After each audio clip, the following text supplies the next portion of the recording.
Today, we are going to go over how to prevent corruption in the workplace. We will briefly touch upon several areas. How corruption affects the community. What's wrong with government? What makes matters worse? How to make things better one step at a time. How does corruption affect the community? Corrupt government wastes taxpayers' hard-earned money. The rich get richer, and there is no longer a middle class. You will always hear of corrupt states or countries, and a lot of times their middle class no longer exists.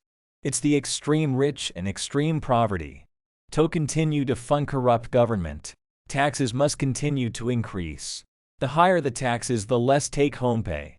Some common areas you will see neglect in are the conditions of roadways causing damage to automobiles or accidents. Unkept streams which during a storm will overflow and cause homes and businesses to flood.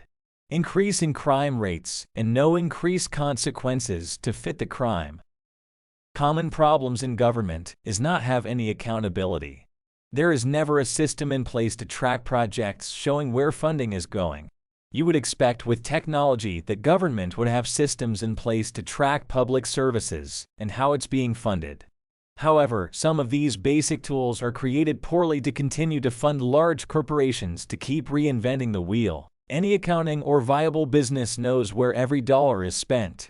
Why not the government? Problem number 2 is new government leaders are not willing to listen to the ground workers, the everyday people who day in and day out provide services to the community.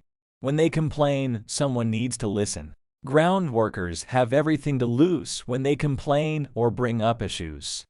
So when someone is willing to talk, things are at a breaking point. Problem 3. The hiring system is lack.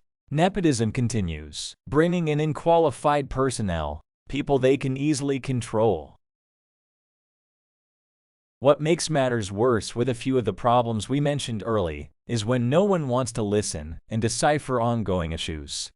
When there are weak unions, corrupt government can continue to operate inefficiently, dangerously, and unethically. When new government leaders only care about themselves and how to set up their family and friends within the government to continue the corruption and fund their pockets before they leave office. Changes even at the smallest level can be made, if someone honest is willing to do it. Where does one start to keep corrupt out or resolve areas of possible corruption? First step is to find somewhere to start. And the easiest way to do this is to find a department that has the most union complaints or issues or a place that has the highest turnover rate. Once you find a department or office with continued issues, hire an unbiased company from another state or even a federal agency to do an investigation. And don't stop there. Follow through and make changes. Always continue to do what's right. Continue the mission to find and stop corruption. We will go over all the areas to look into to help curtail or stop corruption and improve morale and services to the community. Building a better community for future generations. Thanks for watching. Please like, subscribe, and comment for more.